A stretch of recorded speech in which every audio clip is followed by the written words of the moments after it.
ஆர்ப்பாட்டம் இது ஆர்ப்பாட்டம், நாம் தமிழர் நடத்துகின்ற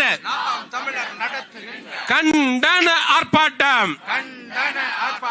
சட்டம் ஒழுங்கை காக்க தவறிய தமிழக அரசை திமுக அரசை கண்டித்து ஆர்ப்பாட்டம். விஷம் போல ஏறுகின்ற மின் கட்டண உயர்வினை கண்டித்து ஆர்ப்பாட்டம். கண்டன ஆர்ப்பாட்டம். நித்தம் ஒரு கொள்ளை நடக்குது.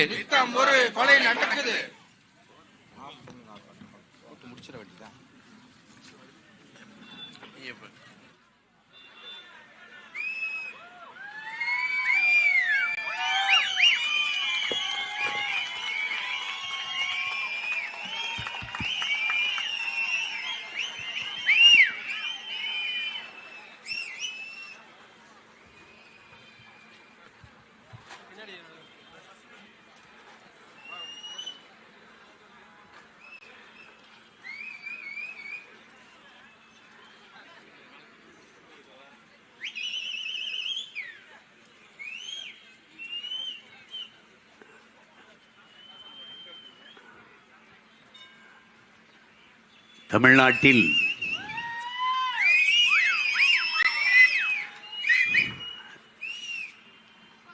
நிலவுகிற சட்டம் ஒழுங்கு சீர்கேட்டை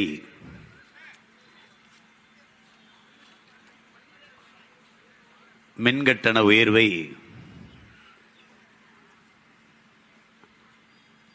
போதைப்பொருள் பெருக்கத்தை கண்டித்து உணர்வெழுச்சியோடு இங்கே நடந்து கொண்டிருக்கிற இந்த ஆர்ப்பாட்டத்தில் பங்கேற்றிருக்கிற என் உயிர் சொந்தங்கள் அனைவருக்கும் என்னுடைய அன்பும் வணக்கமும். அண்மையில் ஒரு வலையொலியில் பார்த்தேன், ஒரு மருத்துவர் பேசிக்கொண்டிருந்தால், நீங்கள் எல்லோரும் அறிந்ததுதான், ஆனாலும் மருத்துவர் சொல்லும்போது அதன் மகத்துவம் முதன்மையானது. தினந்தோறும் நீங்கள் வெயிலிலே சூரிய ஒளி வாங்க வேண்டும், வெயிலிலே நின்று, அப்போதுதான் தசை நார்களுக்கும் எலும்புக்கும் வலு சேர்க்கும் என்று. அதனால் இன நலனுக்காக நீங்கள் நின்றாலும் உங்கள் நலனுக்காகவும் வெயிலிலே நிற்க வேண்டிய தேவை இருக்கிறது. உங்கள் நலன் கருதி சொல்கிறேன், நீங்கள் எல்லோரும் நிழல் நாடி போகிறீர்கள். நிழலின் அருமை வெயிலை தேடி வாருங்கள், அப்போதுதான் தெரியும். உங்களைப் போலதான் எல்லோரும் பாதுகாப்பாக வாழ வேண்டும் என்று நினைக்கிறார்கள். நிழலில் நிற்பது சரிதான், அதற்காக ஒரு மரம் வளர்க்க வேண்டும் என்பதை நாம் எல்லோரும் புரிந்து கொள்ள வேண்டும். இங்க நின்ன மரம் எவனுக்கு என்ன பண்ணுச்சுன்னு தெரியல, வெட்டிட்டாங்க. அது நீ போராட்டம் நடத்துறியா? அங்கே போராட்டம் நடத்தினா நிழலில் நின்று பேசுவ, கொஞ்சம் தள்ளி போட்டால் வெயில் நின்று பேசுவாயின்ட்டு. நாங்கள் நிழலையும் விட வெயிலை அதிகமாக விரும்புவர்கள் என்பதை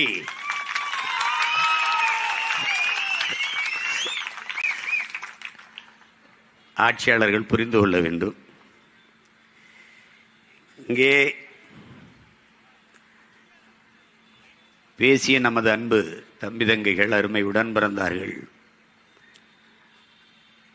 சிறந்த கருத்துக்களை, தர்க்கவாதங்களை எடுத்து வைத்து உரையாற்றினார்கள்.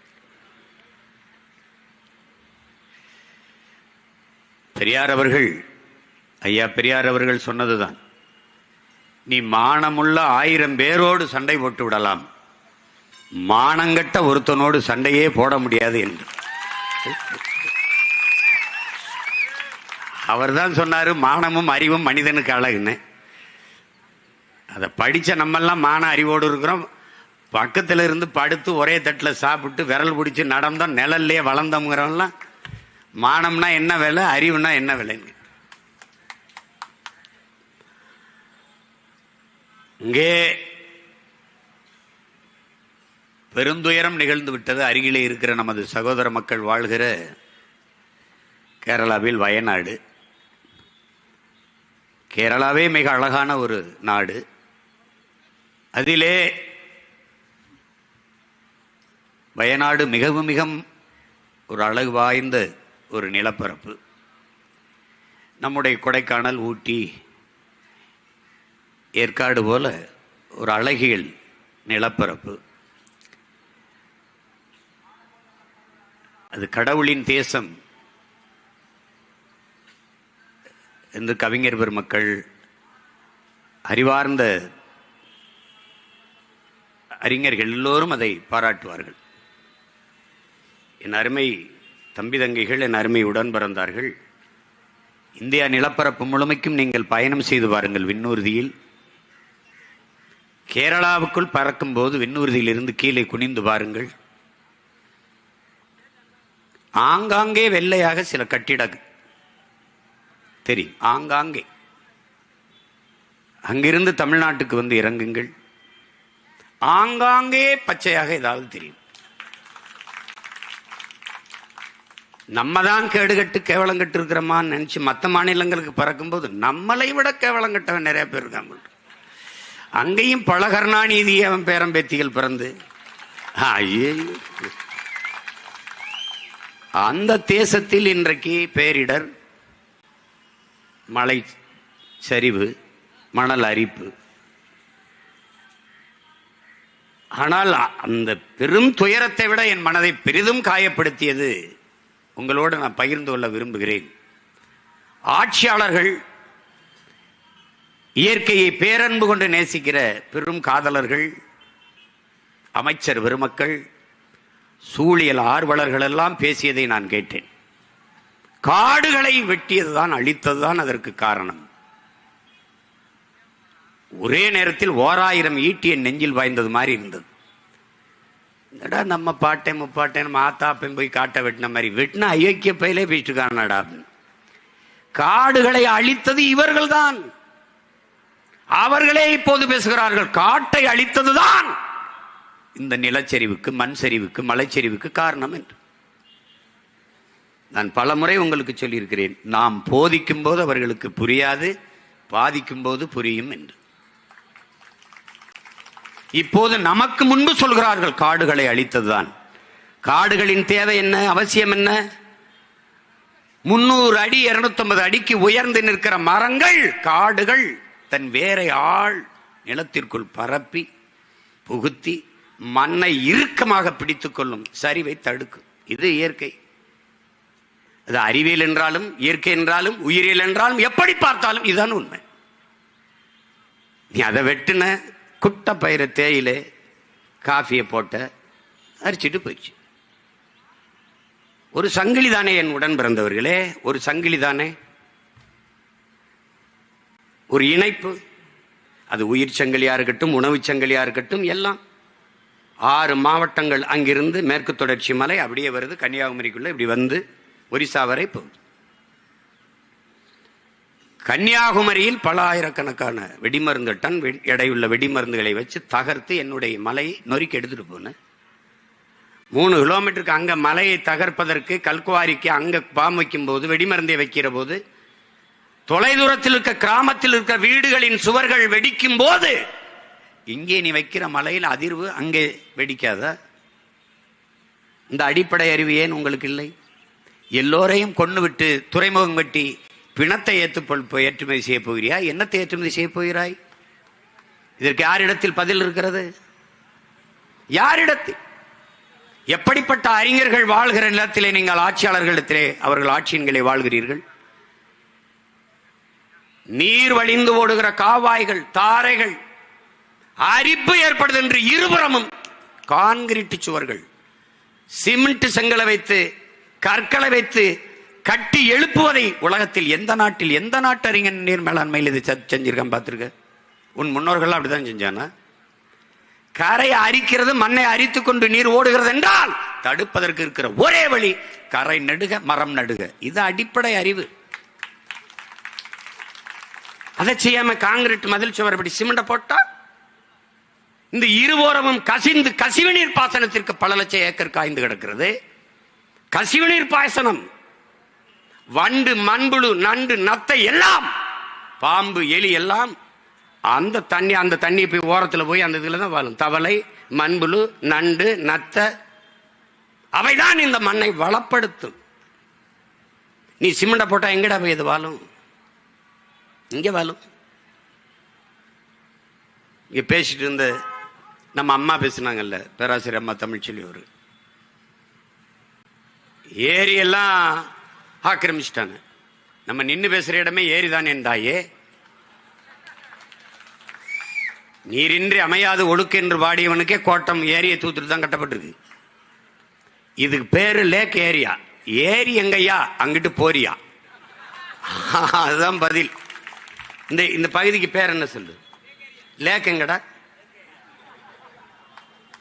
இதுதான். இது எங்க அப்பத்தா சொல்லும்ல, கால கொடுமைப்பா, வேற ஒன்னும் சொல்றதுக்கு இல்ல.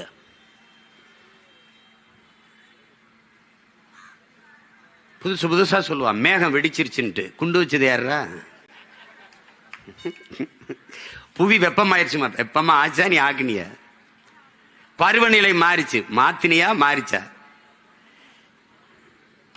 தம்பி, நீ வசமா எங்கிட்ட சிக்கிட்ட தம்பி. நீ என்னை தேடி வந்துதான் தீரணும், வழியே கிடையாது. நீயா புதுசா சிந்திச்சு பேசுற மாதிரி பேசுவ. நான் பேசினதுதான் பேசுவேன். என்கிட்ட உன்ட்ட அதிகாரம் இருக்கு, ஊடகம் இருக்கு. எப்படி இருக்கு பாரு. ஐயா ஸ்டாலின் அவர்கள் திடீர்னு பார்த்தா வணிகர்கள் ஒரு 5-6 பேரை உட்கார வச்சுட்டு, எங்கும் தமிழ் இல்லை, தமிழகத்தில் தமிழ் இல்லை என்று யாரும் சொல்லக்கூடாது. யாரோ சொல்றான். ஐயா நீங்க சொல்லல. நீங்க தெருவில் போகும்போது கண்ணை நல்லா மூடிக்கிட்டு குதிரைக்கு கடிவாளம் அப்படியே போறீங்க. தெருவில் இருபக்கம் பார்க்கல. எங்கும் தமிழ், எதிலும் தமிழ். முழக்கத்தை நீங்க முன்வைக்கல. திராவிட எங்க இது முன்வைக்க போறான்? முன்வைத்தது எங்கள் முன்னவர்கள். வீழ்வது நாமாக இருந்தாலும் வாழ்வது தமிழாக இருக்கட்டும், அதை முன்வைத்தது எங்கள் முன்னவர்கள். தமிழகத்தின் தமிழ் தெருவில் தமிழ், அதையும் முன்வைத்தது எங்கள் முன்னவர்கள்.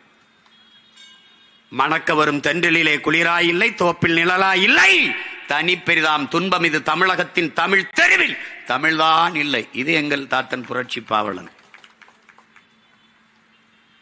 தாயை பழித்தவனை யார் தடுத்தாலும் விடாதே, தமிழை பழித்தவனை உன் தாயை தடுத்தாலும் விடாதேங்கிறான்.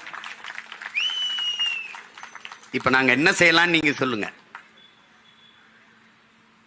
பேரு தமிழ்நாடு என் உடன் பிறந்தவர்களே. தமிழுக்கும் தமிழர்களுக்கும் இது சுடுகாடு. எங்க தமிழ் இருக்கு? எங்க தமிழ் இருக்கு? ஒண்ணு இல்ல. நீ எவ்வளவு பெரிய அறிவார்ந்த நாட்டில் வாழ்றாயின்னு மட்டும் பாரு. இந்த இடத்துல என்ன எழுதியிருக்கு பாரு, நடைபாதை நடப்பதற்கு.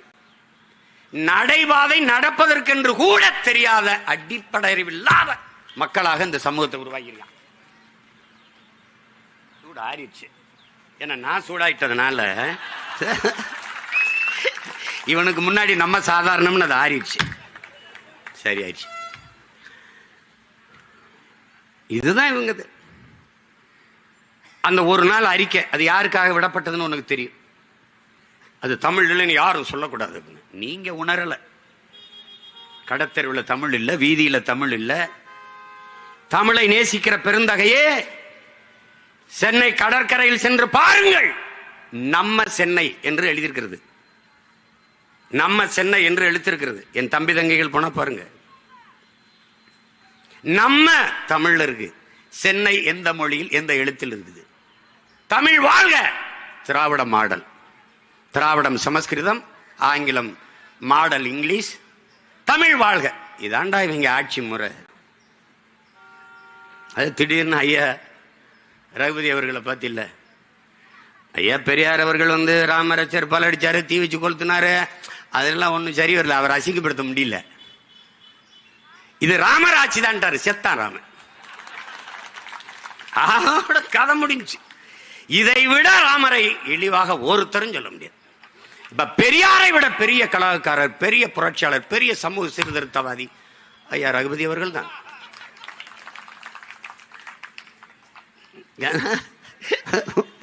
புரியுதில்ல உனக்கு? புரியுதில்ல?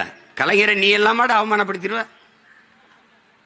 இளம் கலைஞரே என்று உதயநிதியை சொல்லும் போது கருணாநிதி கவலைப்படாத, அதோட வாடா நம்ம கவலைப்படுத்திட போறோம். சொல்லு. அது மாதிரி நீ ஒரு ராமரை ஒரு கற்பனை பண்ணி வச்சிருப்ப. நாங்கெல்லாம் படிக்கும்போது கடவுளின் ஆட்சி எப்படி இருக்கும்னு நினைப்ப.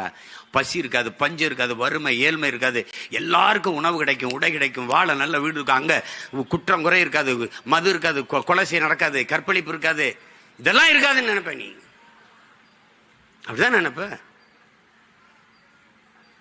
அந்த ஆட்சி நீட்சின்ட்டாரு.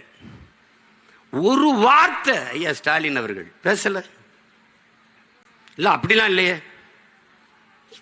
திராவிட முன்னேற்ற கழகத்தில் ஒருத்தன், ஒரு தலைவர் பெருமக்கள் ஒண்ணு வேணாம். அந்த வாடகை வாய்கள் பொறிக்கும் புரைக்கும் கத்திக்கிட்டு இருக்கும்ல, அந்த நாய்கள் கூட குலைக்கலையே. அது கூட குலைக்கல. அவங்க வசதியா பேசுவாங்க, வசதிக்காக பேசுவாங்க. இது பேச வேண்டிய பொருள் இல்லை, அவங்க விட்டுருவாங்க. என்னடா இவங்க திடீர்னு பார்த்தா முருகன் மாநாட்டில் பங்கேற்கிறார். யாரா முருகன்? யாரு? புதுசா இப்பதான் அவங்க கட்சியில் சேர்த்திருப்பார் போல் இருக்கு. அந்த மாநாட்டில் முருகன் யார் என்று ஐயா ஸ்டாலின் குறைஞ்சது 20 நிமிஷம் பேசணும். தாழ்ல எழுதி வச்சு படிக்காம பேசணும். அருணகிரிநாதர் எழுத திருப்பூர் பத்தி திருநகை முத்து அதை பாடணும். பத்தி திரு முத்து திருநகை பாட்ட பாடணும். வேணாவா என் மகன் பெரியவன் கூட வேணாம், மாவீரனை பாட வைக்கிறேன். அவன் திருவாசம் எனும் தேன் அவன் பாடுவான். நம்ம சிவாய வாழ்க, நாதன் தாழ் வாழ்க, அவனா பாடுவான். குறுக்கணி பாண்டினா கோவப்பட்டுருவான். ஏய் நான் பாடு பேச பார்ப்போம். திடீர்னு முருகன் கண்ணுக்கு வருவாரே, திடீர்னு. நாங்கள் முருகன் எங்கள் மூதாதை முப்பாட்டன், அதுல அது கடவுளை முப்பாட்டன். கடவுள் என் பாட்டன் தாண்டா உங்களுக்கு கடவுளாயிருக்கான்.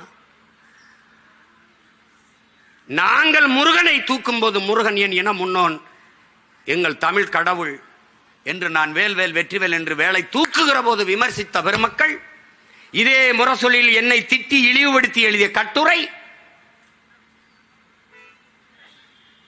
அங்கே இருக்கிற சோர பாண்டியர்கள் எங்களை பற்றி பேசியவர்கள், அவரெல்லாம் எங்க இதெல்லாம்?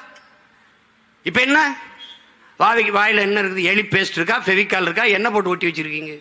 எதையும் பேசல. திடீரென்று முருகன் மேல உங்களுக்கு பாசம். நாங்கள் வேலை தடுத்தால் தமிழ்நாடு நாசமாயிரும், நீங்க வேலை எடுத்தால் எப்படி? இதே பிஜேபி வேலை தூக்குகிற போது பாராட்டி முரசொலியில் எழுதினீர்கள். அதே வேலை தூக்கி நாங்கள் திருமுருக பெருவிழா நடத்தும் போது விமர்சித்து எழுதினீர்கள். யார் பிஜேபி RSS தத்துவத்தின் அடிவரடிகள்? யார்? நீங்களா நாங்கள? யார் வந்தாலும் திமுகவை ஏத்திட்டியா சங்கி. அப்ப நீங்களான லுங்கி அங்கிய? நீங்க யாரு? யாரு? யார நீ? யாரு சொல்லு. ராகுல் ஏதாவது கேள்வி கேளுங்களேன். மோடிக்கு ஆதரவாக பேசுகிறார். மோடியை எதிர்த்து பேசுறது அப்ப ராகுலுக்கு ஆதரவாக பேசுறதா? ஐயா காலையில் எந்திரிச்சவன அவன் விற்கிற போத பொருளை 1-2 இதை அடிச்சுட்டு தான் எந்திரிப்பாங்க போல் இருக்கு. என்ன தேதி எழுதி வைக்கிறது, பேசுறது, இதையெல்லாம் பேசு. திடீரென்று முருகன் உங்கள் கண்ணுக்கு தெரிய காரணம் என்ன சொல்லுங்க? என்ன அதை சரி பண்ணும்? ராமர் ஆட்சி இங்க சரி பண்ணியாச்சு, இந்துக்கள் வாக்க சரி பண்ணியாச்சு. நல்லா கவனிக்கணும். இப்ப முருகனை தூக்கிட்டு சீமான் திறான், நாம் தமிழர் திறான், அதை கொஞ்சம் சரி பண்ண. அப்புறம் இஸ்லாமியர்களுக்கு அந்த சிறுபான்மை பிரிவில் ஏதாவது பொறுப்பை போடு. ஏன்னா இப்ப 26 நெருங்கிருச்சு, இன்னும் 17 மாசம் தான் இருக்கு. அவனுக்கு எதை பத்தியும் கவலை கிடையாது. அதை போடு போட்டு அவங்க. அப்புறம் யார் இருக்கிறா? ஜோ அருள் தந்தை இருக்காரு. அவர் என்ன பண்றாரு? அவர் லயல வேலை செஞ்சாரு, புனித ஜோசப் கல்லூரியில் வேலை செஞ்சார். அவரை தூக்கி கிறிஸ்தவர் நலன் அங்க ஒரு பொறுப்பு போடு. ஓட்ட கரெக்ட் பண்றான் ராஜா. நீனும் தான் இருக்கிய. தெய்வ திருமகன் முத்துராமலிங்க தேர்வு நினைவிடத்தில் ஒரு மாலை வைத்து விட்டால் கல்லர் மறவர் அகமுடையோர் வாக்கை கரெக்ட் பண்ணிடலாம், வாங்கிடலான்னு அவன் நினைக்கிறான். நீனும் அதை நம்புற, அதுக்கு தான் சாய்க்கிற, அதுக்கு தான் ஓட்டு போடுற. ஏன் உன் பாட்டம் புலித்தேவனுக்கு அதே மரியாதை தர்றதில்லை? ஏன் உன் பாட்டி வேலுநாச்சியாருக்கு தர்றதில்லை? ஏன் உன் பாட்டம் மருதிருவருக்கு தர்றதில்லை? ஏன் தர்றதில்லை? ஏனால் இங்கே மாலையை வைத்து வணக்கம் செலுத்தி விட்டால் அந்த 3 சமூக வாக்குகளும் தனக்கு வந்து விடுதுன்னு நம்புறான். நீ அதை தான் தொடர்ச்சியா செஞ்சுட்டு இருக்க. அதான் செஞ்சுட்டு இருக்க. அதில் தான் இது வருது. யாரு கிறிஸ்தவரா, அவருக்கு ஒரு மீனை போடு, அவருக்கு ஒரு புழுவை போட்டு விடு. இது யாரு இஸ்லாமியரா, அவருக்கு ஒரு புழுவை போட்டு விடு. அதானே நடக்குது. இது எதுக்காக நடக்குது? திடீர்னு வறுமை ஒழிப்பு, புரட்சி பெண்கள் திட்டம். புரட்சி பெண் யாரு? புரட்சி பெண்ணுனா யாரு? முதல்ல என் தங்கச்சிகள் கல்லூரிக்கு போகும்போது 1000 ரூபாய் காசு கொடுக்குறேன். 1000 ரூபாய் கூட வசதி இல்லாத என் வீட்டு பெண்கள் வறட்சி பெண்கள் தானே ஒழிய புரட்சி பெண்கள் அல்ல. நீ எப்படி புரட்சி பெண்ண? புரட்சி பெண் என்றால் யார்? யார்? கணவர் இறந்து போனார், கைம்பெண்ணாக இருக்கும்போது பிள்ளைகளை விட்டு விட்டு இறந்து போனார். உங்களால தான் குடிச்சு குடிச்சு செத்து போயிட்டான். பேச தெரியும். தமிழ்நாட்டிலே இளம் விதவைகள் அதிகமாக, இந்தியாவிலே அதிகமாக இருக்கிற மாநிலம் தமிழ்நாடு. இப்ப என்னமா நீங்க இப்படி சொன்னீங்களே இப்ப அப்படின்னா, அப்படி கேட்டால் வாய மூடு. இதுதாங்க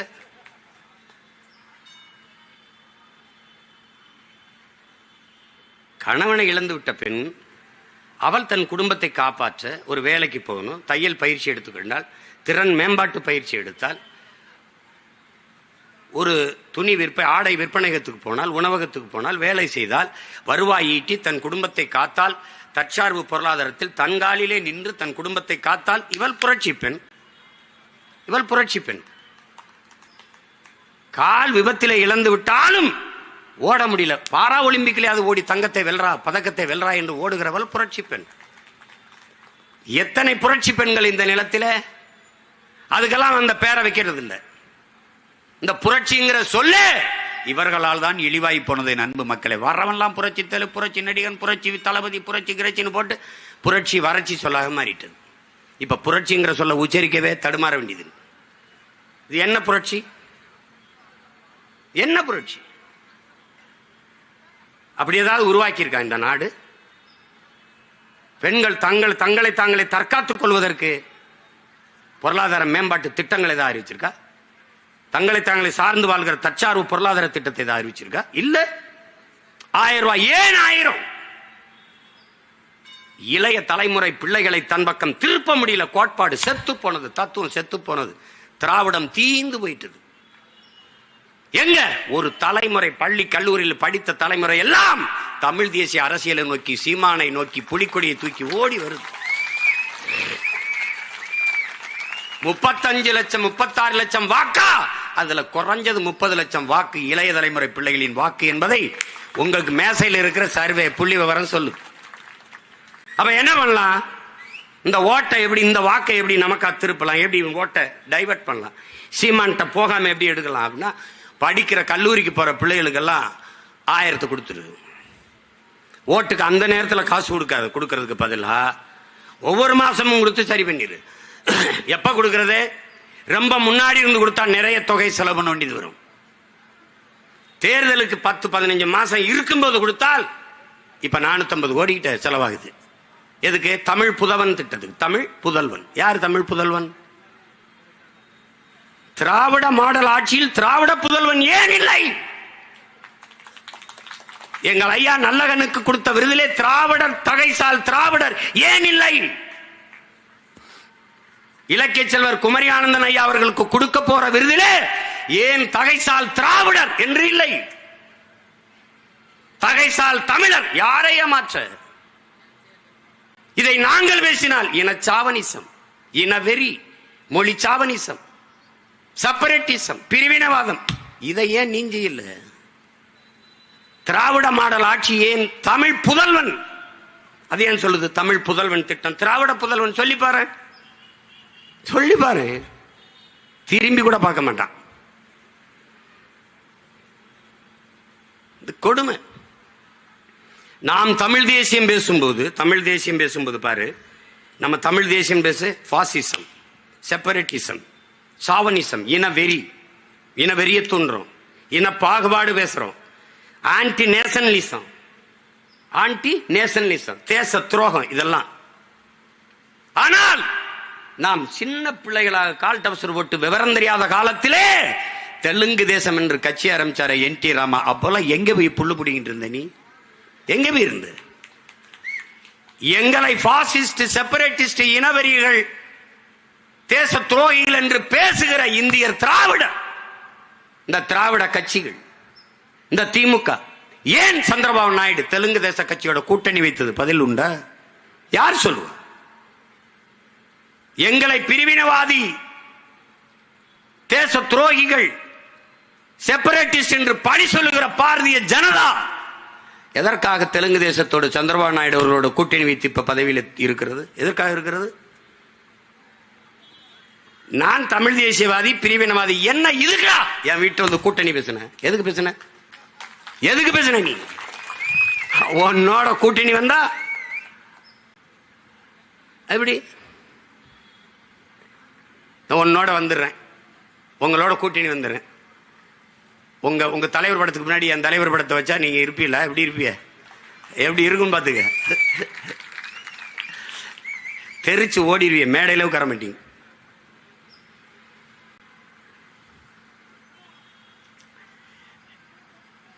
ஒன்னொன்னே பார்க்கும்போது அணை கட்டியிருந்தோம், தடுப்பணை கட்டியிருந்தாங்க, காணாங்கிறான். என்னடா தடுப்பணை? இப்ப வரைக்கும் சொல்றாங்க மத்திய அமைச்சர், மத்திய சுகாதாரத்துறை அமைச்சர் சொல்றாருங்க. இப்ப சொல்றாருங்க இந்த பாராளுமன்ற கூட்டத்தில் 24க்குள்ள நாங்க எப்படியும் எய்ம்ஸ் மருத்துவமனை கட்டி முடிச்சிருவோம். இன்னும் இந்த சனம் நம்பிட்டாலே இதை. ஏற்கனவே ராமர் கோயில் நாங்க யாராவது இப்ப பிஜேபி ராமரை பத்தி, ராமர் கோயிலை பத்தி, ஏன்னா இந்த ரகுபதி ஐயா வந்து ராமர் ஆட்சி தான் பேசினதுக்கு முதலில் கோபப்பட்டிருக்க வேண்டியது பிஜேபி காரர்கள் தான். இவ்வளவு கேவலமான ஆட்சியாடா ராமர் ஆட்சி? ஏன்னா கள்ளச்சாராயம் குடிச்சு சாகராடா ராமர் ஆட்சி? 6 வயசு குழந்தை வீட்டுக்குள்ள இருந்தால் வன்புணர்வு செய்து கொலை செய்யறான். 60 வயசு அம்மா தனியா இருந்தால் வன்புணர்வு செய்யறான். சாலையில போகும்போது தாலி அக்கிறான், தோட இருக்கிறான். இதெல்லாம் தான்டா ராமர் ஆட்சி. ஒருத்தன் பேசல. ஏன்? ராமருக்கு மார்க்கெட் இல்ல. எப்படி? தம்பி அகிலேஷ் யாதவ் முடிச்சிட்டான்.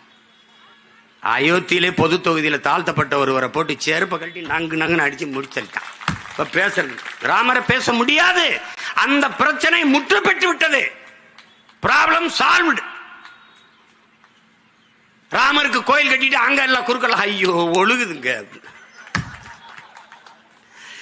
இப்ப பாராளுமன்ற கட்டு என்னைக்காவது நீ மாணிக் தாகூர் விருதுநகருடைய பாராளுமன்ற உறுப்பினர் நாடாளுமன்றத்தில் பேசி நீ என்னைக்காவது பார்த்திருக்க? அவரே பேச வச்ச பெருமை ஐயா மோடிக்கு தான் உண்டு. எப்படி பெற்றாரு தெரியுமா? பாராளுமன்றம் அவங்க பேசுற அப்படி, என்னங்க மழை பெய்த பாராளுமன்றத்துக்குள்ள தண்ணி வருது, ஒழுகுதுங்க அப்படின்னு.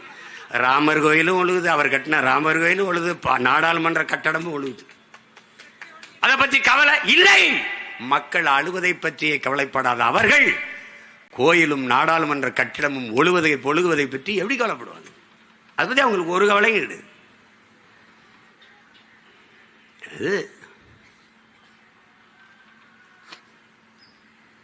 இங்க உங்களுக்கு ஒன்று சொல்லணும் பாரு. தம்பி துரைமுருகன் அவர்களுக்கு வந்து பிணை கேட்கிறாங்க. இப்பெல்லாம் மாவட்ட ஆட்சியர், சில நீதிபதிகள் எல்லாம் ஆளுகிற கட்சியின் மாவட்ட செயலாளர்கள் போலவே இயங்குறாங்க. அங்க ஒண்ணு என்ன இப்படி இப்படி பேசணும்? அப்படி எப்படி ஒரு முதலமைச்சர்? ஐயா அது பேசலையா, அது பாட்டு. எப்படி அது பாட்டு? ஆமா அந்த பாட்டை நான் கேட்டிருக்கீங்க இல்லையா? அது நாங்க எழுதலையா, நாங்க பாடலைங்க, நாங்க போடல, அது ஏற்கனவே இருந்த பாட்டு. ஆமா கேட்டிருக்கேன். அப்ப யூடியூப்ல உங்களுக்கு அதிக வியூவர்ஸ் வரணும்னு இது பண்ண. யூடியூப்ல இல்லைங்க, மேடு. அப்ப அதிக பார்வையாளர் வரணும்னா கடைசியா என்ன தெரியுமில்ல அவர் சொன்ன தீர்ப்பு? ஊழலை பத்தி பேசுங்க, ஊழலை பத்தி பேசுங்க, ஊழலை பத்தி நிறைய பேசுங்க. ஏன் கருணாநிதியை பத்தி பேசுறோம்? ஊழலை பத்தி பேசுங்க. ஊழல் தான் நிறைய, அதனாலதான் ஏன் கருணாநிதியை பத்தி பேசுறோம்? ஐயா மாண்புமிகு நீதிபதி ஐயா புகழேந்தி அவர்கள உங்ககிட்ட அன்பா நான் சொல்லிக்கிறேங்க இல்லைங்கய்யா. நீங்க அதனாலதான் பேசுறோம். திருவிளையாடல் படத்துல பாத்தீங்களா, பிரிக்க முடியாதது எதுவோ, பிரிக்க முடியாதது எதுவோ, அதுல பிரிக்க முடியாது எதுவோ சொல்லுவாங்கல்ல, வறுமையும் புலமையும். அதுபோல பிரிக்க முடியாது எதுவோ அரசியலிலே ஊழலும் ஐயா கருணாநிதியும் பிரிக்க முடியாது.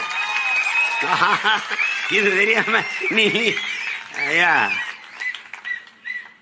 எங்க பாட்டன் சூரபத்ம இன்னொரு பாட்டை முருகன் போய் எங்களுக்காக எங்க பங்காளிகளுக்குள்ள சண்டை தான், அதை பகைவன் எங்களை வந்து கொண்டு விட்டான். அதுல இப்ப பாட்டி சூரபத்ம மனைவி வந்து போகாத போருக்குன்னு வீடு பரவாயில்ல, அவன் தோதான சொல்றான். முருகபிரானினுடைய வரலாறை எழுதும் போது இந்த சூரபத்மனை எழுதாமல் முருகனுடைய வரலாற்றை எழுத முடியாது இல்லையா? அது மாதிரி ஊழலை பற்றி பேசும்போது ஐயா கருணாநிதி பற்றி பேசாம பேச முடியாது இல்லையா? அது மாதிரி ஒரு வரலாறு, ஒரு பெருமை தான், ஒரு பெருமை தான், பெருமை தான். இங்க இப்படி பாருங்க, அண்ணா பல்கலைக்கழகத்தில் இவங்களால கற்பனை செய்வாங்க அறப்போர் இயக்கம், அதை வெளியிடுது. அறப்போர் இயக்கத்தினுடைய உடன் பிறந்தார்கள் எல்லோருக்கும் என்னுடைய அன்பும் வாழ்த்துக்களும். அவங்க என்ன பண்றாங்கன்னா, தகவல் அறிவு உரிமை சட்டத்தில் கேட்கிறாங்க, அவங்களுக்கு எப்படி இந்த ஐயா வந்ததுன்னு தெரியல, ஒரு துறையில் இப்படின்னா ஒவ்வொரு துறையும் எப்படி இருக்குன்னு யோசிச்சு பார்த்துக்க. மொத்தம் 480 தனியார் அரசு பொறியியல் கல்லூரிகள், மொத்தம் 480. இதுல 52,500 பேராசிரியர் பெருமக்கள், 52,500. இதுல 224 தனியார் சுயநிதியில, தன்னிதி, சுயநிதி அது அது சமஸ்கிருதம், நம்ம தன்னிதினே பேசுவோம், தன்னிதி கல்லூரிகள் 224. இதுல பாத்துக்கிறங்க, நல்லா கொஞ்சிக்கிறங்க, 353 ஆசிரியர் பெருமக்கள், 353 பேராசிரியர் பெருமக்கள் ஒரு இடத்திற்கு மேற்பட்ட இடங்களில் கல்லூரிகளில் பணி செய்வதாக காட்டப்பட்டது. ஒரு இடத்திற்கு மேற்பட்ட இடத்துல, நல்லா கொஞ்சிக்கணும். இதுக்கப்புறம் ஒரு 5 பேராசிரியர் பெருமக்கள் 11 கல்லூரிகளில் முழு நேரமாக பணியாற்றுவதாக காட்டப்பட்டது. 5 பேராசிரியர்கள் முழு நேரமாக 11 கல்லூரிகள். இதுல ஒரு பேராசிரியர் பெருந்தகை 32 கல்லூரியில் தொடர்ச்சியாக 32 கல்லூரியில் முழு நேரமாக பணியாற்றுகிறார் என்று பதிவு செய்து அது சம்பளம் வாங்கிறார். சம்பளம் யார் வாங்கியிருப்பார்னு நீங்க புரிஞ்சுக்கணும், நல்லா கவனிச்சுக்கணும். இதுல ரொம்ப கொடுமை என்னன்னு பார்த்தீங்கன்னா, இப்படி 211 பேராசிரியர்கள், எல்லாம் படித்தவர்கள், முதுகலை பட்டம் பெற்றவர்கள், முனைவர் பட்டம் பெற்றவர்கள், 211 பேர் 2500 பணியிடங்களை அவர்கள் நிரப்பினதாக காட்டி, இவர்களே இங்க வேலை செய்யறாங்கன்னு காட்டி ஊதியம் பெற்றிருக்குது. அதுல 175 பேர் 972 பணியிடங்களை நிரப்பியதாக, இவர்கள் அத்தனை பேரும் முனைவர் பட்டம் பெற்றவர்கள், 175 பேரும் டாக்டரேட் பட்டம் பெற்றவர், PhD பண்ணி முனைவர் பட்டம் பெற்றவர்கள் இந்த வேலையை செய்திருக்கிறார்கள். அறப்போர் இயக்கம் கண்டுபிடிக்காத வரை அண்ணா பல்கலைக்கழகம் இது ஒன்றும் கண்டுவில்லை. இப்ப அது சொல்ற காரணம் பாருங்க, இது எப்படி கண்டுக்கிறாங்க? இல்ல அவங்க வந்து ஆதார் அட்டை கொடுக்கும்போது ஒவ்வொருத்தரே பல அட்டைகளை கொடுத்துட்டாரு. ஆனா இவங்க நமக்கு என்ன கற்பிச்சான்? ஆதார் அட்டை தான் எல்லாத்துக்குமான பெருத்த அடையாளம், எல்லா வலிக்கும் ஒரே நிவாரணி ஆதார் தான். கடைசி அந்த ஆதாரே பயனற்றதுன்னு ஆயிடுச்சு. இத்தனை பேரும் வெவ்வேறு ஆதார் அட்டைகளை கொடுத்து எங்களை ஏமாற்றி விட்டார்கள். அங்க இருந்த படங்கள் வெவ்வேறு முகமைப்பில் இருந்தது. உயர்ந்த தொழில்நுட்பத்தை கற்றுக் கொடுக்கிற பல்கலைக்கழகத்தில் இதை கண்டுபிடிக்க முடியலன்னா அப்ப என்ன நடக்குதுன்னு பாரு. இது எத்தனை நாளா நடந்திருக்குது? அதிமுக ஆட்சி காலத்திலிருந்து நடக்குது, தொடர்ந்து நடக்குது. இதில் இன்னும் கொடுமை, மாரிசாமி முரளிபாபன் 2 பேரும் 6 ஆண்டுகளா ஓமன் நாட்டில் வேலை செய்கிறார்கள். அவர்கள் இந்த பொறியியல் கல்லூரியில் வேலை செய்யறதா சம்பளம். இந்த பொறியியல் கல்லூரியின் உரிமையாளர்கள் யார்? இன்றைக்கு அமைச்சரவையில் இருக்க பெருந்தகையில் ஐயா MRK பன்னீர்செல்வம், பெருமதிப்பிற்குரிய பெருந்தகை ஐயா துரைமுருகனுடைய கல்லூரி, நம்ம ஐயா சட்ட மேதை ராமராட்சி நீச்சி நாயகன் இருக்குதா, அவருடைய கற்பக விநாயகம், ஐயா துரைமுருகனுடைய கிங்ஸ்டன், எல்லாம் ஒரு தொலைக்காட்சி, ஒரு வலையொலி எவனும் வாய் திறக்கல. அந்த 24 இன்ட்டு இந்த தமிழ் தொலைக்காட்சி ஒன்று மட்டும்தான் போடுது, 24/7 தமிழ். அதில் மட்டும்தான் ஒரு தம்பி பேசிட்டுருக்கான், அவர் ஏமாத்திருக்காரு, இவர் ஏமாத்திருக்காருன்னு. அவன் இருக்கானோ நாளைக்கு வேலையை விட்டு தூக்குறாங்களோ என்ன இளவோ. எவ்வளவு வசதியாக இதை பற்றி பேசாது ஒரு வலையொலி, ஒரு தொலைக்காட்சி பொது விவாதத்துக்கு எடுத்தது உண்டா? இதைவிட கொடுமை இந்த நாட்டில் உண்டா? நீ இதெல்லாம உனக்கு பிரச்சனை? நீ ஆடியோ வெளியிடு, உட்காந்து நீ ஐபிஎஸ் படிச்சுட்டு வர்றது, எஸ்பி ஏசி டிசிஆர் எல்லாம் எதுக்கு? சீமா யார்கிட்ட என்ன பேசுறான், எங்க ஏச்சியை துப்புறான், எங்க இறங்கி ஓரத்தில் நின்று ஒண்ணு கடிக்கிறான், உன் வேலை மயிராடாது மயிராடா. திடீர்னு இந்த வெண்ணைகளுக்கு காளியம்மா மேல அப்படியே பாசம். ஏன்டா புடுங்கிகளை அவ போட்டிட்டால மயிலாடுதுறையில போய் நின்று இந்த எழுதி காளியம்மா காளியம்மான்னு வேலை செஞ்சு ஜெயிக்க வச்சிருக்க வேண்டியதானே? ஏய், நாங்க பிசுரும்பா அப்புறம் உசுரும்பா. அது உனக்கு என்ன மசுருக்கு அந்த பிரச்சனை? உனக்கு என்ன பிரச்சனை? உனக்கு என்ன பிரச்சனை? இது என் கட்சி பிரச்சனை. பெத்த தாயில சும்மாருமா வாய முடிட்டு பேசாம இருக்க மாட்டியா அப்படிங்கிறோம். ஆத்தால பெண் பேச்சே கேட்காதனால தான் இந்த வேலையை செஞ்சுக்கிட்டு இருக்கேன். இல்லைன்னா மிட்ல இருந்து ஓய்வு பெற்றிருப்பேன், இல்ல வாத்தியாரா போயிருப்பேன் சொந்தக்காரங்க மாதிரி. என்னத்தையாவது பேசுறது ஆடியோ, ஐயோ சீமான ஒழிச்சு போடுவோம் அப்படின்னு. டேய், நீனும் தான் ஒன்னா பேசி பார்த்த, 15 வருஷமா ஒரு பொம்பளை விட்டு பேசி பார்த்த. அதுக்கப்புறம் தான் ஃபேன் ஃபாலோவிங் அதிகமாயிடுச்சு. கேர்ள்ஸ் ரொம்ப ஃபாலோ பண்றது. அப்பா நான் அப்படி போவேன் சலைய சீமாண்டி சீமாண்டின்னு. ஒரு சிடுமுஞ்சி நினைச்சா இவன்ட்டே ரொமான்ஸ் இருக்கு போல் இருக்கா அப்படின்ட்டு. அப்படிதான் என் தம்பி கார்த்திக்கு personal advice as a elder. You don't worry, be happy.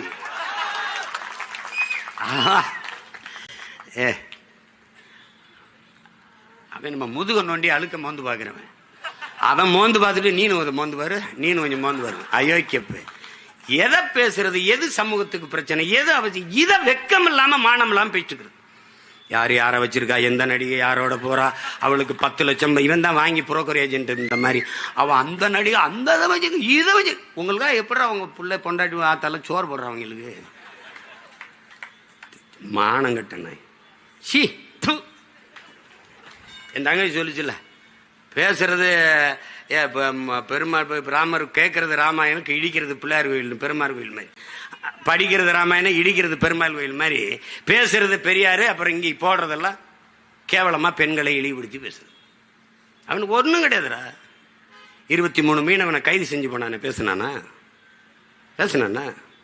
ஒருத்தனை பேர் சொல்ற. தமிழ்நாட்டின் தொல்லியல் ஆய்விற்கு எதற்காக சமஸ்கிருதம்? ஏன்டா சீமானை தவிர ஒருத்தனும் கேட்கல. எதுக்கு? தோண்டி பார்த்தா கீழடியில தெரிந்த எழுத்து, அங்க இருந்த எழுத்து ஓடுகள்ல, அங்க இருக்கிற ஆவணங்கள்ல இருந்த எழுத்து தமிழ் எழுத்தா சமஸ்கிருதமா? உனக்கு மனசு வருதாடா? தமிழனின் தொன்ம நாகரிக சுவடு சான்று என்று சொல்ல உனக்கு வாய் வர? திராவிட நாகரிகங்கிற, இந்திய பண்பாடுங்கிற. ஏதுரா திராவிட? அன்னைக்கு சொல்லு எதுரா? இந்தியாங்கிற நிலப்பரப்பு எது, நாடு எதுரா? சொல்லு எதுரா? 2500 ஆண்டுக்கு முன்னாடி ஏது, 600 ஆண்டுக்கு முன்னாடி ஏது? 1800 தான் கன்னடம்ங்கிற மொழியே உருவாகுது. நீ சொல்றபடி திராவிட மொழின்னு வச்சா கூட. அதுக்கப்புறம் கீழே என்ன, சமஸ்கிருதம் தெரிந்திருக்க வேண்டும், திராவிட மொழிகள் தெரிந்திருக்க. வாடங்க, திராவிட மொழி எதுன்னு சொல்ற? எது எது திராவிட மொழி? என் தாய் நிலத்தை தோண்டி ஆய்வு செய்வதற்கு திராவிட மொழி எதற்கு? சமஸ்கிருதம் எதற்கு?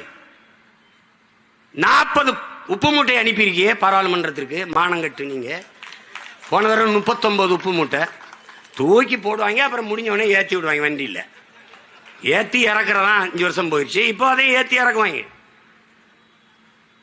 எல்லாம் பேசுற, தமிழ் பேசுற, அது பேசுற, எல்லாம் பேசுற. இந்திய நாடாளுமன்ற கட்டடத்தின் முகப்பிலே சமஸ்கிருதத்தில், ஆங்கிலத்தில், இந்தியில் கல்வெட்டு இருக்கிறது. ஏன்? உலகத்தின் முதல் மொழி தமிழ், இந்திய மொழிகளின் தொன்மையை தமிழிலிருந்து அறியலாம் என்று பிரதமர் அவர்களே அவ்வளவு பேசினீங்களே, ஏன் என் தாய்மொழியில் அங்கு கல்வெட்டு இல்லை என்று ஒருத்தன் கேட்கல, சீமானை தவிர. ஏன் ஏன் கேட்கல? ஏன் கேட்கல? எவ்வளவு கொடுமை பேர். கேட்க மாட்டார்கள். அங்க எதுக்கு சமஸ்கிருதத்தில் கல்வெட்டு இருக்குது? அங்க எதுக்கு இங்கிலீஷ்ல இருக்குது, இந்தியில இருக்குது? வச்சுக்க, என் தாய்மொழியில் இருக்கணும்ல. உலக நாடுகள்லாம் போனா உலகத்தின் முதல் மொழி, மூத்த மொழி தமிழ், எங்கள் இந்தியாவில் இருப்பது பெருமை பேச தெரியுதில்ல. இந்திய மொழிகளின் தொன்மையை தமிழிலிருந்து அறியலாம் பேச தெரியுதில்ல. அப்போ யாராவது கேட்டிருக்காங்களா? பேர் கேட்க மாட்டார்கள். இன்றைக்கு நீ எங்களை தவிர்த்து விட்டு போவாய், ஆனால் ஒரு நாள் நான் கூண்டுக்கள் நின்று கூவுவதால் என்னுடைய குரல் உனக்கு கேட்கல. ஒரு நாள் நான் கூரை மேலே ஏறி நின்று கூவுற காலத்தை நாங்கள் உருவாக்குவோம். அப்ப நீ என்னை தவிர்த்து விட்டு தள்ளி விட்டுலாம் போக முடியாது. நீ பதில் சொல்லிதான் ஆகணும். யோசிச்சு பாரு, எவ்வளவு தூரம் நம்மளை ஏமாத்தி நகர்த்துறாங்கன்னு பாரு. சட்டம் ஒழுங்கு, சட்டம் இருக்கு, ஒழுங்கா இருக்காங்கிற கேள்விதான். சட்டம் இருக்கு, ஒழுங்கா இருக்கா? 31 நாள்ல 30 நாள்ல 133 கொலைகள். தம்பி ஆம்ஸ்டாங் படுகொலை 134. அதுக்கு பிறகு நம்முடைய பாலகிருஷ்ணன், இந்த மாதிரி நிறைய நம்ம கட்சி பிள்ளை நிறைய பேர். அதுக்கப்புறம் இன்னைக்கு வரைக்கும் கொலை. வீட்டுல உள்ள புகுந்து கொலை, ரோட்ல நடந்தா கொலை. எந்த கொலையாளியாவது 30 வயசுக்கு மேல இருக்கான மட்டும் பாரு. எல்லாம் இளைய பிள்ளைகள், இளைஞர்கள். ஒரு உயிரை கொள்ள வேண்டும் என்கிற கொடிய சிந்தனை வருதுன்னா அவன் மனநிலை எப்படி தயாராயிருக்குன்னு பாரு. இந்த சமூகம் குற்ற சமூகமாக உருவாக்கப்பட்டு விட்டது. சிந்தனையின் விளைச்சலே, சமூகத்தின் விளைச்சலே சிந்தனை. சிந்தனையின் விளைபாடுதான் செயல்பாடுதான் இது போன்ற இழி செயல்கள். அப்ப என்ன சொல்றான் ரூசோ? என்ன சொல்றான்? நீ குற்றவாளியை பிடித்து தூக்கில் போடுவதை நிறுத்து. அவன் குற்றம் செய்வதற்கான காரணத்தை கண்டுபிடித்து அதை தூக்கில் போடுன்றான். அப்ப ஒரு தலைமுறை எப்படி நீ உருவாக்கணும்? இது கொடிய செயல், இதை செய்யக்கூடாது என்கிற சிந்தனை உருவாக்கணும். அந்த எண்ணம் இருக்குமானால் அதை நீ என்கவுண்டர் பண்ணணும், சுட்டுக் கொள்ளணும், தூக்கில் போடணும், சிறையில் போடணும். அப்படி நீ செய்யலையே. நிறைந்த போதையில் தான் அவர்கள் வெட்டுகிறார்கள். சான்று தம்பி ஆம்ஸ்டாங்க சொல்லும் போது ஒரு பெரிய படையோடு இருப்பார். ஒரு மாநில கட்சியின், ஒரு இந்திய கட்சியின் மாநில தலைவர். அவரை போய் அவர் வீட்டு வாசலை வெட்டி கொண்டு விடலாம் என்று அந்த சிறுவர்கள், அந்த பிள்ளைகளுக்கு என்ன வருது என்றால், நிறைந்த போதை மயக்கத்தில் இல்லாமல் கத்தியை தூக்கி வெட்டியிருக்க முடியுமா என்பார். வெட்டுறதுல ஒரு டெக்னிக் இருக்கு. வெட்டுத்தவன காலை தான் வெட்டுவான். வெட்டுத்தவன காலை தான் வெட்டுவான். ஏன் காலை வெட்டுவான்? ஓட முடியாது. அப்புறம் மற்றவன்லாம் வெட்டிடுவான். எதையெல்லாம் மற்றவன் கண்டுபிடிக்கிறான், இவன் எதை கண்டுபிடிக்கிறான் பாரு. எத்தனை கொலைகள்! ஐயா எடப்பாடி பழனிசாமி தகவல் உரிமை சட்டத்தில் கேட்கிற 200 நாட்கள்ல, இந்த 2004 மட்டும் 24 மட்டும் 595 கொலைகள். இன்னும் 24 முற்று பெறல. அதுக்குள்ளே 595 கொலைகள். அது கேளுங்க சட்ட அமைச்சர். அதுக்கு எப்படிங்க அரசாங்கம் பொறுப்பு? எதுக்கு தாங்க நீங்க பொறுப்பு இருப்பீங்க? கள்ளச்சாராய சாவுக்கு எல்லாரும் போய் பார்த்தீர்களே, ஏன் எங்க மீனவ மலைச்சாமி சாவுக்கு ஒரு முத்தம் கூட போய் பார்க்கல? ஏன்? அவன் போகும்போது அங்க தண்ணீருக்கு பதிலாக கள்ளச்சாராயத்தை ஒரு போத்தலை எடுத்துட்டு போய் குடிச்சிட்டு செத்து கரவதிங்கன்னு தானா ஒரு வேலை போய் பார்த்துருப்பானோ என்ன? ஆனாலும் நீங்க நம்பிட்டு இருக்கிறது ஒரு நாடு, இதுல ஒரு ஆட்சி நடக்குதுன்ட்டு. ஒரு கொடுமை. எனக்கு இல்ல, உனக்கு இல்ல, யாருக்கு பாதுகாப்பு இருக்கு சொல்லு? யாருக்கு பாதுகாப்பு இருக்குன்னு சொல்ற நீ? யாருக்கு இருக்கு? தங்கச்சி சொன்ன மாதிரி வழக்கறிஞருக்கு இல்ல. அவர் என்னவோ இருக்கட்டுப்பா. வெட்டி கொலை செய்வதே எப்படி இருக்கிறது? 40 வெட்டு 50 வெட்டுனா என்ன மனநிலையில் சக மனிதனை வெட்டுவான்? நான் அப்ப பயணம் போயிட்டு இருக்கும்போது எங்க ஊர் ராமநாதபுரத்தில் ஒரு விடுதியில் தங்கியிருந்த ஒரு பையன் வந்து என்னை பார்த்தான். சிறையிலிருந்து இப்போ தானே வந்தேன் அப்படின்னு. என்னடா பண்ணேன்? ஒருத்தர் கொண்டுட்டேன் அப்படின்னு. என்ன பண்ண? அதானே ஒரு சின்ன பகையின கோபத்தில், இந்த சாதிய மயக்கத்தில் தான் நான் பண்ணிட்டேன்னே. என்ன பண்ணார்? அப்படி ஓடினாருன்னா தண்டவாளத்தில் ஓடிட்டே இருந்தார். அப்புறம் அவரை போய் விரட்டி விழுத்தாட்டி வெட்டினேன்னே. ரொம்ப மனசு இப்போ வலிக்கு. என்னென்ன சும்மா வெள்ளரிக்காயை வெட்டின மாதிரி சதக்கு சதக்குன்னு பழக்குதுண்ணே மனித சதை இப்படித்தானே அப்படின்னா. இதுதான் அது. என் தம்பி சொன்னது மாதிரி ஒரு குற்றவாளி போனால், கார்த்திக் சொன்னார் பாருங்க, குற்றவாளி போனால் அவருக்கு கொடும் தண்டனை இருக்குதுன்னே இல்லை. ஒவ்வொருத்தனும் 6 கொலை 7 கொலை 11 கொலை பண்ணியிருக்கான் திருநெல்வேலியில். 90 நாள் தான் வெளியில வந்துருவான். 90 நாள் தான். ஏன்னா சாட்சி இருக்கணும். இந்த நாடு ஒரு உயர்ந்த நீதியை வச்சிருக்கு. எந்த தவறும் செய், நீதி சான்று இல்லாம செய்யதான். சாட்சி இருக்கா? கேட்கும், சான்று இருக்கா? இல்ல, ரிலீஸ். நீ எவ்வளவு வேணாலும் கொள்ளையடிச்சுக்கலாம், எத்தனை பேரையும் வன்புணர்வு செய்யலாம், எவ்வளவு வேணாலும் கொலை செய்யலாம், எவ்வளவு வேணாலும் ஊழல் லஞ்சம் பெறலாம். சாட்சி இருக்கா? இல்ல, விடுதலை. அப்படி என்ன பண்றான்? ஒரு 90 நாள் இருக்கான், அப்படியே ஜாலியா மாமியாருக்கு போன மாதிரி. யார் காசு? எவன் செத்தானோ அவன் ஆத்தால அவன் சொந்தக்காரன் கொடுக்குற வரி காசெல்லாம் உள்ள உட்காந்து சாப்பிட்டு சீட்டாடிட்டு ஜெஸ் விளையாடிட்டு தாயக்கட்டை விளையாடிட்டு வெளியில வருவான். வந்து வேற அசைன்மெண்ட் போட்டு திருப்பி உள்ள போவான், போட்டு திருப்பி வருவான். கூலிக்கு வேலை செய்யலாம், கூலிக்கு கொலை செய்யலாமா என்று அறிவார்ந்த தமிழ் சமூக தம்பி தங்கைகள் சிந்திங்க. தண்ணீரால் நனைய வேண்டிய நம் தாய் நிலம் ஏன் ரத்தத்தாலும் கண்ணீராலும் நனைகிறது என்பதை சிந்திச்சு பாருங்க. ரொம்ப கொடுமை, ரொம்ப மோசமா போயிட்டு இருக்கு. கேட்டால் சட்டம் ஒழுங்கு சரியாக இருக்கு, சட்டத்தின் ஆட்சி இருக்குது. ஒரு கேவலம், கேவலம் சொன்னது கேவலம்னா அது இவன் எங்க திசை திருப்பாங்க. இப்போ இத்தனை பேர் மீனவ மக்கள் வந்து நம்ம மனு கொடுக்குறாங்க, அதான் நீ வர்றாரு. சீமான் எங்க போறார், யாரை சந்திக்கிறார்? நீங்க ஒண்ணும் இல்லைங்க, ரெட்ஃபிக்ஸ் அந்த உரிமையாளர் ஃபெலிக்ஸ் டெல்லியில் இருக்காருங்க, பிணை கேட்டு அவர் அணைச்சி வச்சிருந்தாரு. கொஞ்ச நேரம் அந்த அலைபேசியை தொடங்கிட்டாருங்க, ஏதோ தொடங்கிட்டார், மனைவி கிட்டே அட்டே பேச. அதை கண்டுபிடிச்சு இது டெல்லியில இருக்குன்னு போய் கைது பண்ணி கூட்டிட்டு வர்ற நீ. ஆம்சாங்கு 3 முறை எச்சரிச்சான் உன் உயிருக்கு அச்சுறுத்தல் இருக்குன்னு. அப்ப என்ன பாதுகாப்பு கொடுத்த? என்னை கூட தான் உலகம் புறா இருக்க மக்கள், என் சொந்த என் கட்சி பிள்ளைகள் உறவுகள்லாம் பாதுகாப்பாருங்கண்ணே பாதுகாப்பாருங்கண்ணேங்கிறாங்க. அது அவன் அதிகாரம் இல்லை, அது சொல்லலாம். நீ பாதுகாப்பு கொடுத்துருக்க வேண்டிய நீ எச்சரிச்சேன் அப்படின்னா அது என்ன மாதிரியான பணி? எப்படி பாருங்க. இப்ப வரைக்கும் குற்றவாளிகளை திரட்டி கொண்டு தான் இருக்கிறார்கள். இவர்கள் ஒரு முறையை வைத்திருக்கிறார்கள். தூத்துக்குடி துப்பாக்கி சூடா அருணா ஜெகதீசன் தலைமையிலே ஒரு விசாரணை கமிஷன், ஒரு குழு. இஸ்லாமிய சிறை கைதிகள் விடுதலையா, ஆதி நாராயணன் தலைமையில் ஒரு குழு. தங்கச்சி ஸ்ரீமதி தற்கொலையா, அது கொலையா தற்கொலையா விசாரிக்க 2 நீதிபதிகள் தலைமையில் ஒரு குழு. அதுபோக சிபிசிஐடி விசாரணை. நல்ல படித்த என் தம்பி தங்கிகள் ஆழ்ந்த அறிவார்ந்து இதை சிந்திச்சு பாருங்க. தங்கச்சி ஸ்ரீமதி இறந்துட்டா, இது உண்மை.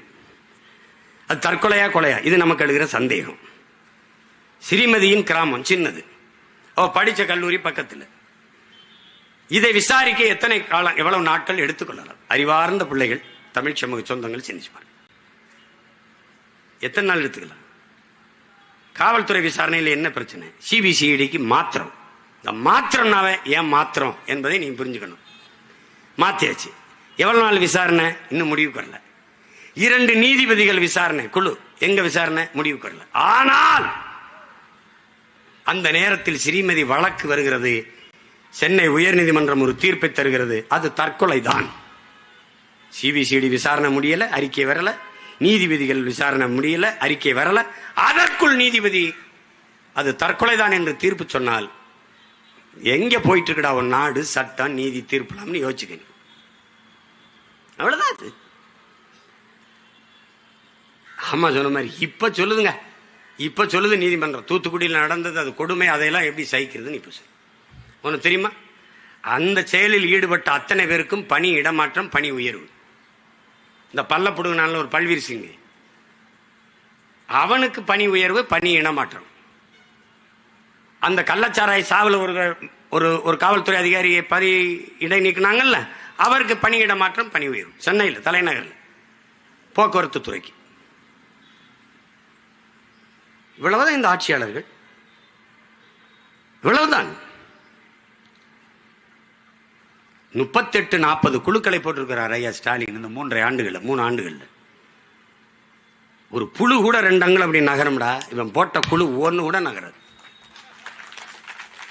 நீட்டுக்கு எதிராக, நீட்டுக்காக விசாரணை செஞ்ச நீதிபதி ஐயா கொடுத்த அறிக்கை என்னாச்சு?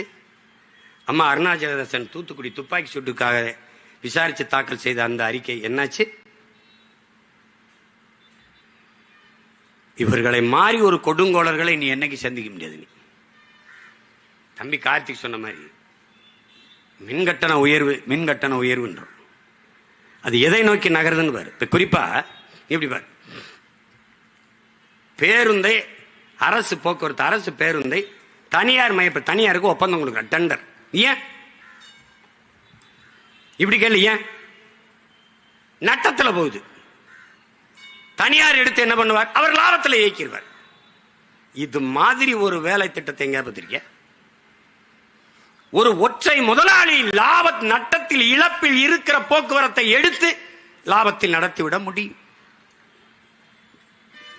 8 கோடி மக்களால் நிறுவப்பட்ட அதிகாரத்தால், அரசால் அதை லாபகரமாக நடத்த முடியாது என்றால் யோசிச்சு. ஏன்னா தனியார் கொடுத்துடணும். தனியார் கொடுக்கும்போது என் மாணவ பிள்ளைகள் கொடுக்குற இலவச பஸ் பாஸ் இருக்குமா? எடுத்துருவியா? பெண்களுக்கு கொடுத்துருக்க இலவச கட்டணம் இருக்கு, அது இருக்குமா? எடுத்துருவில்ல. என்னுடைய அருமை சகோதரன்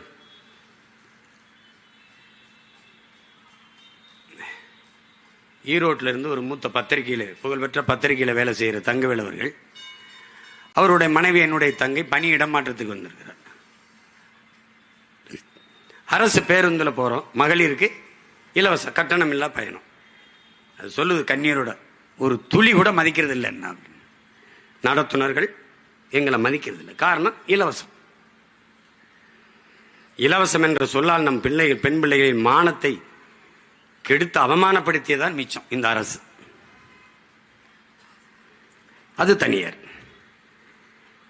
எதை நோக்கி நகர்கிறது என்று பாருங்கள். இப்ப இப்படி பாருங்க, அதானி தமிழ்நாட்டுக்குள் வந்தார்.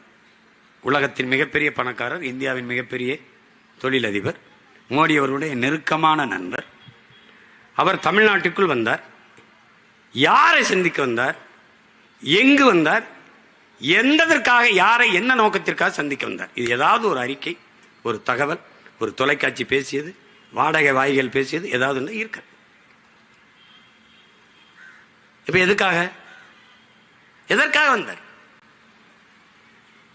அதான் நீ நினைச்சுக்கலாம், ஆட்சியில் இருக்கிறவன் கையெழுத்து போட்டான், அதனால காட்டுப்பள்ளி துறைமுகத்தை கட்டிடலான்னு. இங்க பிரபாகரன் மகன் ஒருத்தர் நிக்கிறேன், நீங்க ஒரு மயிரையும் கொடுங்க.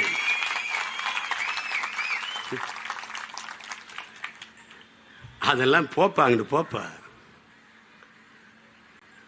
அது மீனவன் பிரச்சனை, அங்க இருக்கிற குடிகள் பிரச்சனை, அது என் நாட்டு பிரச்சனை, என் நிலம் சார்ந்த பிரச்சனை, என் இனம் சார்ந்த பிரச்சனை.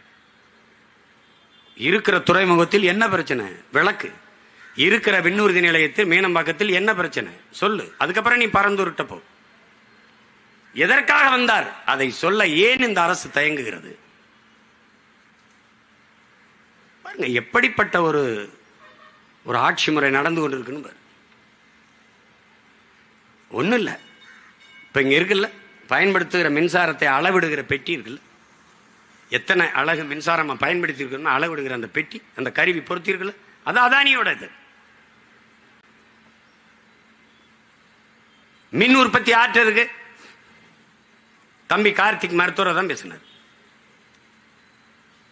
அரசிடத்தில் இருப்பதை விட அதிக மின் உற்பத்தி திட்டங்கள் தனியார் முதலாளிகிட்ட, மத்திய மாநில அரசு கிட்ட இருப்பதை விட அதிக மின் உற்பத்தி திட்டங்கள், மின் உற்பத்தி நிறுவனங்கள், நிலையங்கள் தனியார்ட்ட இருக்கு. உற்பத்தி தனியார்கிட்ட வந்த போது விநியோகம் தனியார்ட்ட வர எவ்வளவு நேரம் ஆகும்னு யோசிச்சு பார்த்து.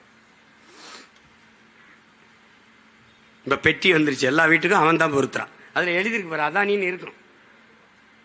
இருக்கா இல்லையா? இருக்கு. மின் உற்பத்தி விநியோகத்தை தனியார்ட்ட கொடுக்க இழப்புன்னு காட்டுவார்கள். எப்படி போக்குவரத்து என்ன சொல்றாங்க? நட்டத்தில் ஓடுது. மின் உற்பத்திக்கு 1,50,000 கோடிக்கு மேல இழப்பு. கட்டணம் உயர்ந்து கொண்டே இருக்கு. உயர்த்துங்கள் ஐயா ஸ்டாலின் அவர்களே, நீங்க நேர்மையான நிர்வாகி, சிறந்த தலைவர். விக்கிரவாண்டி தேர்தலுக்கு முன்பாக இந்த மின் கட்டணத்தை உயர்த்தி இருந்தால் உங்களை பாராட்டலாம்.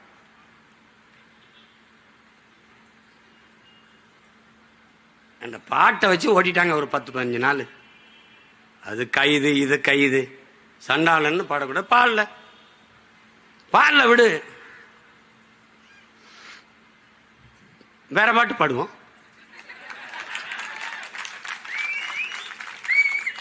கள்ளத்தனம் செய்யும் காதகன் கருணாநிதி பாடம். கள்ளத்தனம் செய்யும்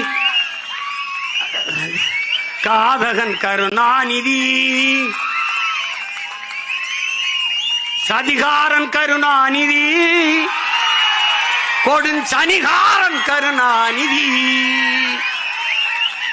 பொன்னான தமிழ்நாட்டை மண்ணோடு புதைத்திட்ட கருணாநிதி, அண்ணாவின் புகழுக்கு களங்கத்தை விளைத்திட்ட கருணாகன் கருணாநிதி, சதிகாரன் கருணாநிதி, கொடுஞ்சனிகாரன் கருணாநிதி. எப்படி இந்த பாட்டு இன்னையிலிருந்து உலக புகழ் பெறும். பல பேருடைய அழைப்பு ஒளியா இருக்கும். என் மேல ஒரு வழக்க போடு, ஓடு வா. என் செல்போன் எடுத்து பாரு, உங்களை கோத்தாங்கம்மான்னு பேசினதா இருக்கும். அதை எடுத்தோன்னா பாரு, அதாவது சேட்ட மயிர் தானே. எதுக்கு படிச்சா எதுக்கு வந்தா அந்த வேலையை பாரு. இந்த அதிகாரம் மேலிடம் சொல்லிருச்சு, எதிராக உங்க மேலிடம். பல மேலிடம் கீழிடமா இருக்குடாப்ப. போய் பீச்சில் போய் பாரு, மேலிடம் கீழிடம். வரலாற்றின் கால சக்கரங்கள் சுரண்டு கொண்டுதான் இருக்கிறதுங்கிறார் எங்க தலைவர். இன்னைக்கு மேல இருக்க, நான் வீதியில இருக்கேன். ஒரு நாள் நீ வீதியில் நிப்ப, நான் மேல நின்று நீ கத்திட்டு இருப்ப, நான் அங்க இருப்பேன்.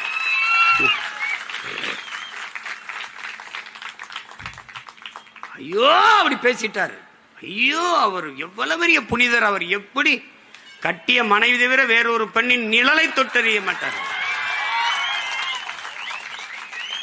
தமிழ்நாட்டு பாட நூல்ல இருக்கு சண்டாளன். சண்டாளன்னா யாரு? நம்ம தாத்தா நாமக்கல் கவிஞர் இருக்கார். தாயை நிந்தித்தவன், தந்தையை வெறுத்தவன், இதெல்லாம் சொல்றாரு. அது ஒரு இழி சொல். சரி வேணாம், விட்டுருவோம். இன்னையிலிருந்து சண்டாளன்னு பாடாதீங்க, கொடுஞ்சனியன்னு பாடுங்க. பாடிட்டு போங்க. வேற ஏதாவது வரி வேணா கேளுங்க, எழுதி அனுப்புறேன். நாட்டுக்கு இதெல்லாம் பிரச்சனைங்க. இவங்களுக்கு அதெல்லாம் பிரச்சனை. இந்த நாடு அனுபவிக்கிற பெரிய மீனவர் படுகொலை காரணமே இவங்க தாங்க. கச்சத்தீவை எடுத்து கொடுத்தவன் காங்கிரஸுங்க. கொடுக்கும்போது கூட நின்று வேடிக்கை பார்த்தது திமுகங்க. ரெண்டு பேரும் கூட்டணி வச்சு ஓட்டை வாங்கிட்டு மஞ்சள் குளிச்சுட்டு இருக்கான். 400 டிஎம்சி வந்துகிட்டு இருந்ததுங்க கர்நாடகாலேருந்து நமக்கு தண்ணீர். 400 டிஎம்சி. அது 10வது வழக்கு போட்ட பெருந்தகையும் ஐயா கருணாநிதி, அம்மையார் இந்திரா காந்தி பிரதமர். அப்போ 356 பயன்படுத்தி ஆட்சியை கலைச்சி விடுகிற ஒரு முறை இருந்தது. அதில் கலைச்சி விட்டுருவாங்கன்னு தான் கச்சத்தீவை கொடுக்க காத்துக்கிட்டு இருந்தார். பொறுமையா இருந்தார். ஆண்டுதோறும் பல லட்சக்கணக்கான தொண்டனை கூட்டி மாநாடு போடுற நீங்கள் ஏன் கச்சத்தீவை கொடுக்கூடாதுன்னு ஒரு கூட்டம் போடல, ஒரு ஆர்ப்பாட்டம் போராட்டம் செய்யுது. அன்னைக்கு இந்திய நாடாளுமன்றத்துக்குள் பேசின ஒரே மான தமிழன், மரத்தமிழ் வீரன் எங்க தாத்தா முக்கியத்தவர் மட்டும்தான். ஒருத்தனும் பேச. உங்க தந்தை இந்திய நிலப்பரப்பில் ஒரு பகுதி எடுத்து சீனாவுக்கு கொடுத்து வரலாற்று பெரும் துரோகம் செய்தார். அதை போலவே நீங்கள் என்னுடைய தொகுதியான ராமநாதபுரத்துக்கு சொந்தமான கச்சத்தீவை எடுத்துக் கொடுத்து தமிழ்நாட்டிற்கு மிகப்பெரிய வரலாற்று துரோகத்தை செய்கிறீர்கள் இந்திரா காந்தி என்று பேசிய பெருமகன் நம்முடைய தாத்தா அவர்கள் தான். இது என்ன பிரச்சனை? இன்னைக்கு ஒரு டிஎம்சிக்கு நம்ம முட்டிக்கால் போட வேண்டியது. இப்படி பெரும் வெள்ளம் பெஞ்சு பெருக்கெடுத்து ஓடினாலே வழியே நமக்கு தண்ணி தர தயாரான. நிதி ஆயோக்கு நிதி தரல, போகல. கோபம் நான் வரவேற்கிறேன், போகல. அந்த ஆண்மைத்தனத்தை, அந்த வீரத்தை, அந்த கோப உணர்வை, அந்த ஆத்திரத்தை நாங்கள் மதிக்கிறோம். நிதி தரவில்லை என்று கோபப்பட்டு நீங்கள் நிதி ஆயோக்கு கூட்டத்துக்கு போவதை தவிர்த்த பெருந்தகையே, ஒரு சொட்டு நீர் தர முடியாது என்று சொல்லும் போது உன்னோட கூட்டுமில்லை, உனக்கு ஒரு சீட்டுமில்லை என்று கோவித்துக் கொண்டு இந்திய கூட்டணியிலிருந்து வெளியே வராது ஏன்? இதுக்கு பதில் உண்டா? யார் சொல்லுவா? உறவுக்கு கை கொடுப்போம், உரிமைக்கு குரல் கொடுப்பீங்க. நீங்க இப்படிதான் ஒரு குரல் கொடுக்கிறதா? வரல வெள்ளன் கொட்டு போன்னு போயிடுவான். குளத்தோட கோவிச்சுக்கிட்டு குளிக்காம போனா நாத்தம் யாருக்குன்னு வச்சுக்க. நீ வீரனா இருந்தா அங்க போய் என்னுடைய வரி வருவாய் எல்லாத்தையும் மொத்தமா எடுத்து வச்சுக்கிட்டு சேட்டை பண்ணிட்டு இருக்க. நீ குடுன்னு கேட்கணும்ல. நிதிஷ்குமாருக்கும் சந்திரபாபு நாயுடுக்கு ஏன் கொடுத்த? அவங்க கூட்டணி தேவையில தான் ஆட்சியை காப்பாற்றணும். அதுக்கு நீ லஞ்சம் கொடுக்குற அப்படின்னு பேசி கரிச்சு தந்த உரிமையை பெறாம நான் போகல. ஏன் போகல? பேசுறதுக்கு ஒன்றும் தெரியாது. அங்கே போய் நான் என்ன பேசுறது? வேணாம். எங்கள் ஐயா டிஆர் பால் அனுப்பு, எங்கள் அண்ணன் ஆராஜா அனுப்பு, எங்கள் அண்ணி தமிழச்சி அனுப்பு, இல்லை அருமை அம்மையார் கனிமொழி அனுப்புங்க. நீங்கள் ஏன் போறீங்க? சரி, போகும்போது இந்த பாட்டை பாடிட்டு உற்சாகமா போங்க.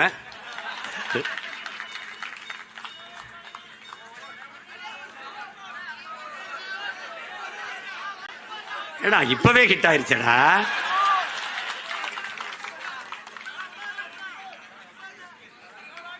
அன்னைக்கு இப்படிதான் என் மகன் பெரியவன் கோயில் பிறந்த நாளைக்கு கோயிலுக்கு போனேன். சிவன் கோயிலுக்கு கும்பிட்டு முருகன் கோயிலுக்கு போனா அங்க போனா குறுக்கெல்லாம் கூடிட்டு, ஐயா அந்த பாட்டை ஒரு தடவை பாடிட்டு போங்க.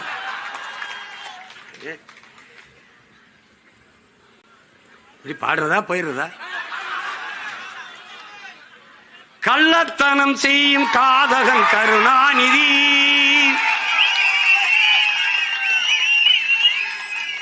சதிகாரன் கருணாநிதி, கொடுஞ்சனிகாரன் கருணாநிதி, பொன்னான தமிழ்நாட்டை மண்ணோடு புதைத்திட்ட காரணம் கருணாநிதி, அண்ணாவின் புகழுக்கு கலங்கத்தை விளைத்திட்ட கருணாகம் கருணாநிதி, சண்டாளன் கருணாநிதி, கொடுஞ்சதிகாரன் கருணாநிதி. இந்த சதியெல்லாம் மிதி மிதி என்று மிதித்து தகர்க்கிற ஒரு காலத்தை பிரபாகரன் பிள்ளைகள் உருவாக்கி கொண்டு வருகிறோம். 26 எங்களுடைய ஆட்டம் தொடக்கம், தமிழ்நாடு எங்கள் அதிகாரத்திற்குள் அடக்கம். புரட்சி எப்போதும் வெல்லும், நமது பற்றி அதை சொல்லும் நாம் தமிழர்.